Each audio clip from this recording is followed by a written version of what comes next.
Boa noite a todos, que a paz do Divino Mestre nos envolva, nos possibilite compreensão do que a Gênese irá nos oferecer.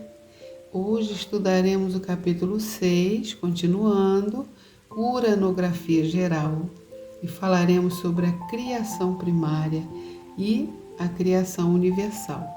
Então, estejamos atentos aos estudos para melhor compreensão e aproveitamento.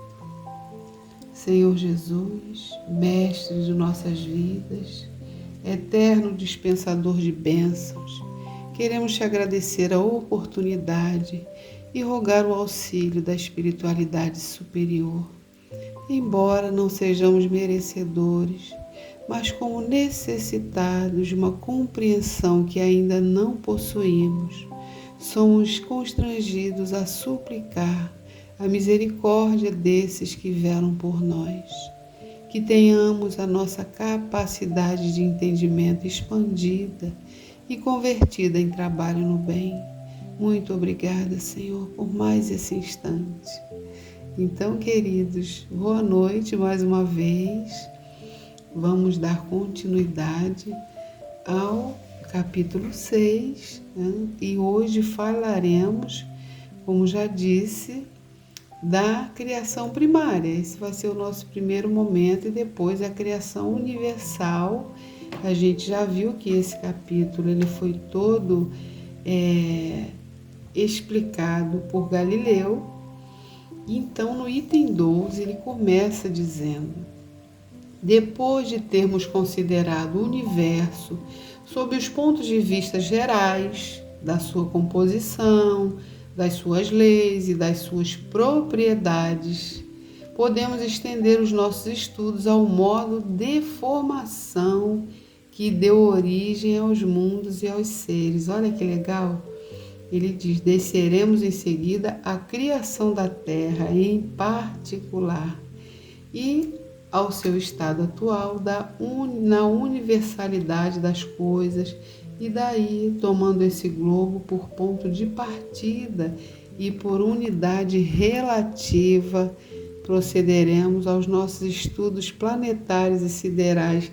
Que maravilha a gente poder ter contato, não é verdade? Como ele diz aqui, a gente vai poder, como a gente já fez a consideração sob o ponto de vista da composição, das leis, a gente estudou as leis e as forças, as propriedades do universo. Semana passada falamos sobre a matéria, que é uma propriedade, né? Que a matéria tem uma propriedade una, em que tudo existe, né? Tudo parte dessa substância, que é o fluido cósmico. Lembram que falamos sobre matérias primárias, metálicas e não metálicas, como o cloro, o oxigênio, o ouro, a prata e muitos outros. E que Galileu diz para nós, ele nos diz: para vós essas são consideradas matérias primárias, mas ainda não o são, porque a matéria que dá origem a tudo, e isso é uma só existe uma, que é a matéria cósmica primitiva, da qual todos e tudo estão imersos. E não só estamos imersos, mas também fomos criados dessa matéria. Então, vimos sobre a eternidade e infinitude do universo, que o tempo é apenas uma medida relativa da sucessão dos acontecimentos que são transitórios. Então ele vai depender, a gente deu exemplo lá, não é assim que o tempo a gente sente, tem uma percepção do tempo de acordo com a nossa necessidade, com o que está acontecendo. Então esses são transitórios, mas a eternidade, o universo, não há começo nem fim. Mas ora, que loucura é essa?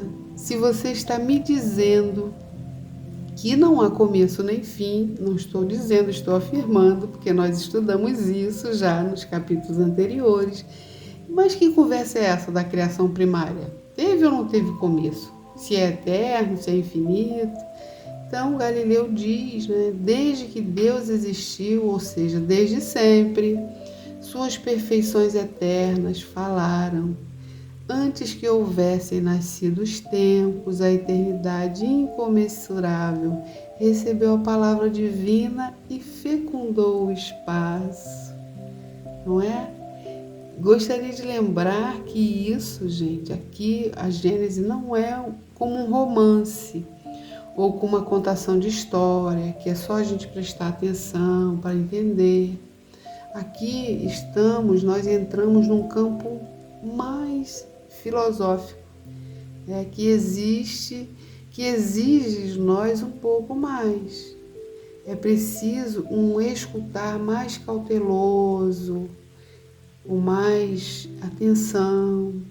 Então vamos lá. Como posso falar de criação primária se eu acabei de dizer que o tempo e o espaço sempre existiram? Como é que é isso?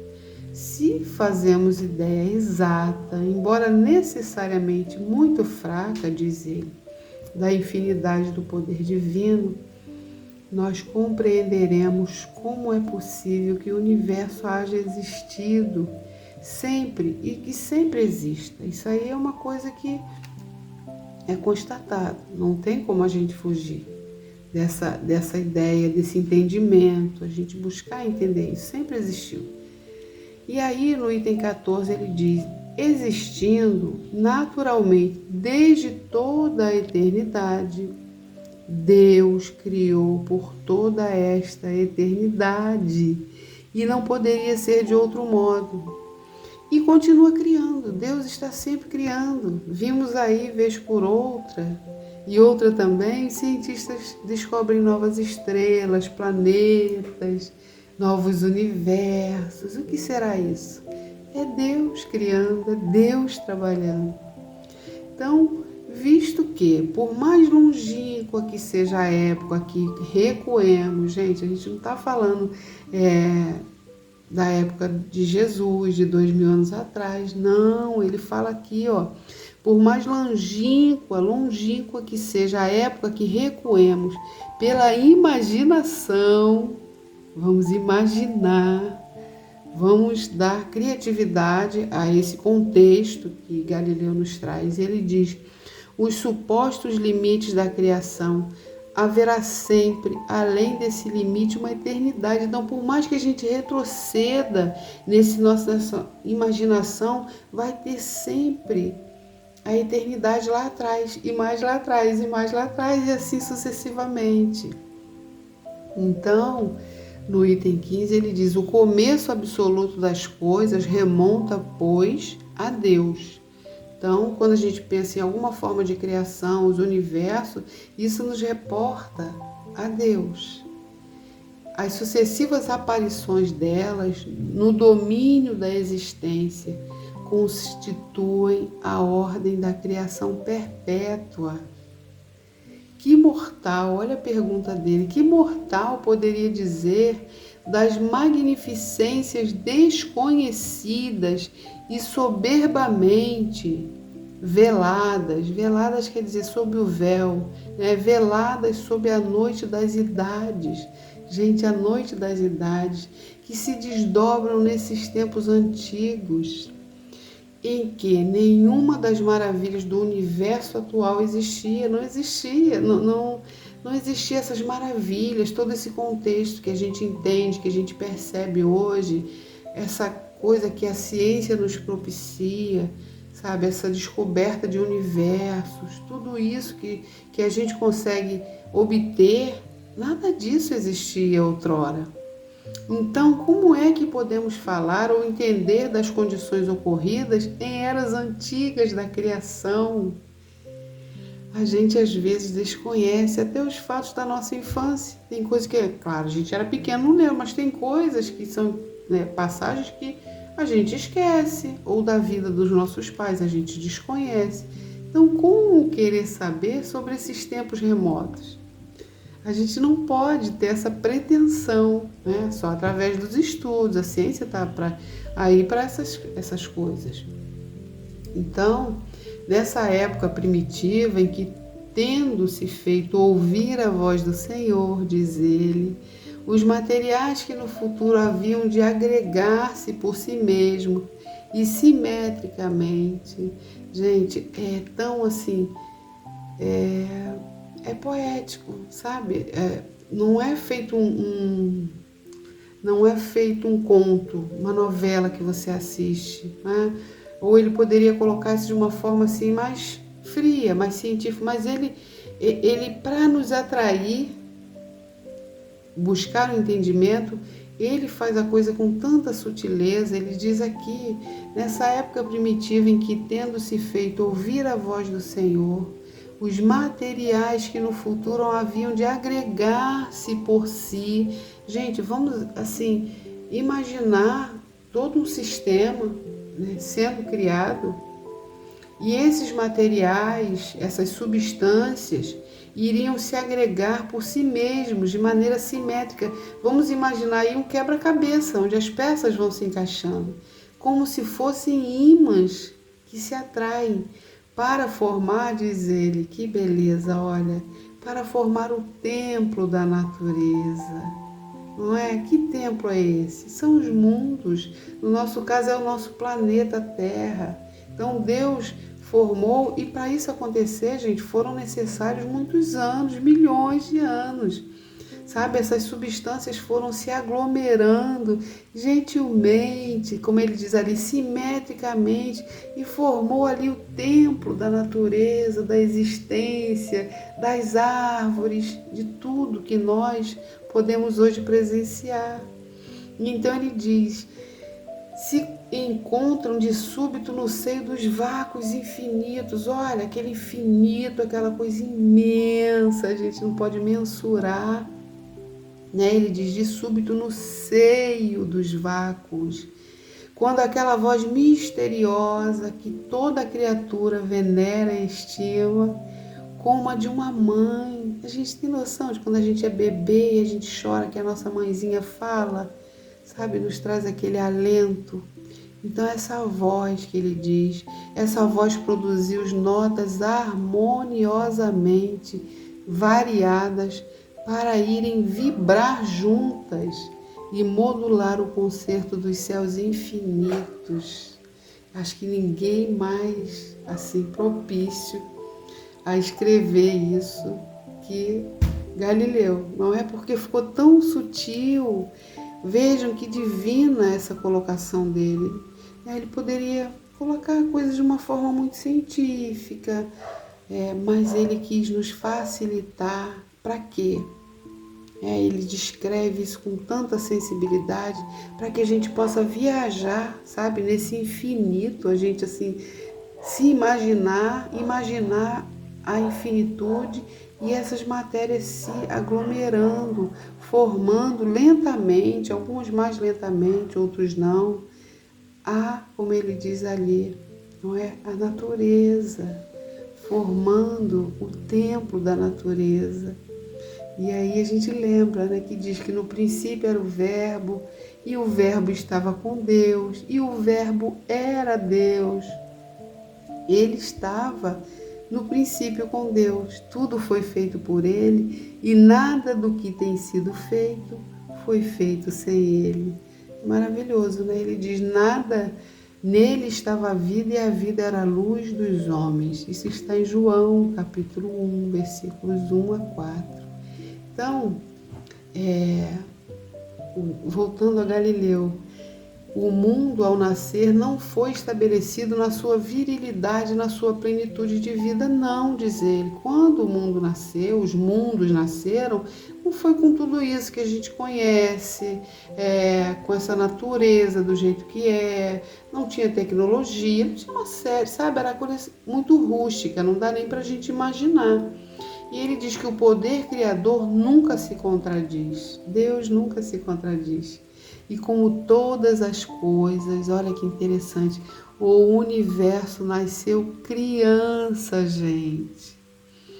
Nós estudamos a lei do progresso, não foi? E diz: o mundo ao ser criado não nasceu com toda a sua plenitude. As coisas foram acontecendo gradualmente. A gente viu aí que por 15 séculos, isso a gente está falando depois de Cristo, não estamos falando de eras remotas, né? Mas por 15 séculos, a gente imaginava que a Terra era única. Depois que veio Copérnico e Galileu, a ciência vem fazendo inúmeras descobertas, muitos outros sistemas que sempre foram sendo criados, só que a gente não tinha acesso, porque a ciência não tinha toda essa disponibilidade, esse avanço. Então hoje a gente sabe que existe formação de planetas, a gente tem a vacina, avanço da tecnologia, ou seja, esse universo que a gente vê hoje na sua plenitude nasceu criança e passou pela adolescência. Agora creio que estejamos na fase de aquisição da madureza, não é? A gente estudou aí sobre a pandemia, na visão espírita, a gente viu a necessidade dessas situações para quê? Para que haja um progresso, que esse progresso seja mais agilizado. E aí, Galileu, no item 15, nos diz: em virtude das forças que predominaram sobre um ou sobre o outro, deles e das circunstâncias ulteriores, anteriores, que presidiram aos seus desenvolvimentos, esses centros primitivos se tornaram focos de uma vida especial, uns menos disseminados no espaço e mais ricos em princípio e em formas atuantes. A gente sabe que existem mundos, planetas mais evoluídos. Então, quando surgiu aquilo, cada um foi processando de uma forma. Uns mais rápidos, evoluíram mais rápido, outros não, a depender da condição. E ele diz, começaram desde logo a sua particular vida astral, outros ocupando ilimitada extensão, cresceram com mais lentidão, com uma lentidão mais extrema, talvez em função da distância em que se encontravam do Sol. Então, como criança, ou seja, aquele universo foi criado no mesmo período, todos tiveram a mesma forma mas nem todos tiveram a mesma forma de desenvolvimento. Se a gente colocar várias crianças, vamos supor 10 crianças no jardim de infância, por exemplo, e começarmos a observá-las, a gente vai perceber que umas são mais agitadas, outras mais quietinhas, outras mais irritadiças, a depender da educação, do ambiente que cada uma se desenvolve. Então, a mesma coisa acontece com os mundos, com o universo. Cada um vai se aprimorando à sua maneira, se desenvolvendo à sua maneira. E no item 16 ele nos fala, transportando-nos alguns milhões de séculos, somente que ele falou. Além da época atual, verificamos que a nossa Terra ainda não existe, tá, gente? A gente está lá atrás. Ele fala, transportando-nos alguns milhões de séculos. Lá atrás, a nossa Terra ainda não existe. A gente está lá. Que mesmo o nosso sistema solar ainda não começou. Existiam outros sistemas solares, outros planetas, mas não o nosso. E ele diz, ainda não começou as evoluções da vida planetária. Entretanto, já esplêndidos sóis iluminam o éter. Gente, já existiam outros sóis, já existiam outros planetas habitados. E ele diz, dão vida e existência a uma multidão de seres, nossos predecessores na carreira humana. A ciência, a nossa ilustríssima ciência, hoje nos diz que aproximadamente 230 mil anos atrás, a Europa e parte da Ásia foram habitadas pelos neandertais. Então a gente não é aquela que a gente está pensando, sabe? Que a gente sempre existiu, é mentira. Existiram outros povos que nos antecederam, assim como existiram, como ele diz ali, outros esplêndidos sóis iluminando o éter, gente, outros planetas. Mas, aí Galileu, para finalizar, ele nos diz, e nós, pobres seres pequeninos, que viemos após uma eternidade de vida, gente, muita coisa lá atrás, até que a gente chegasse, Então a gente crê, se acha contemporâneo da criação. Fomos criados juntos com tudo isso. Achamos isso, que fomos criados ao mesmo tempo. Se alguém quiser uma ajudinha para entender, tem o livro Os Exilados da Capela, que é um livro excelente, que vai nos falar um pouco sobre isso.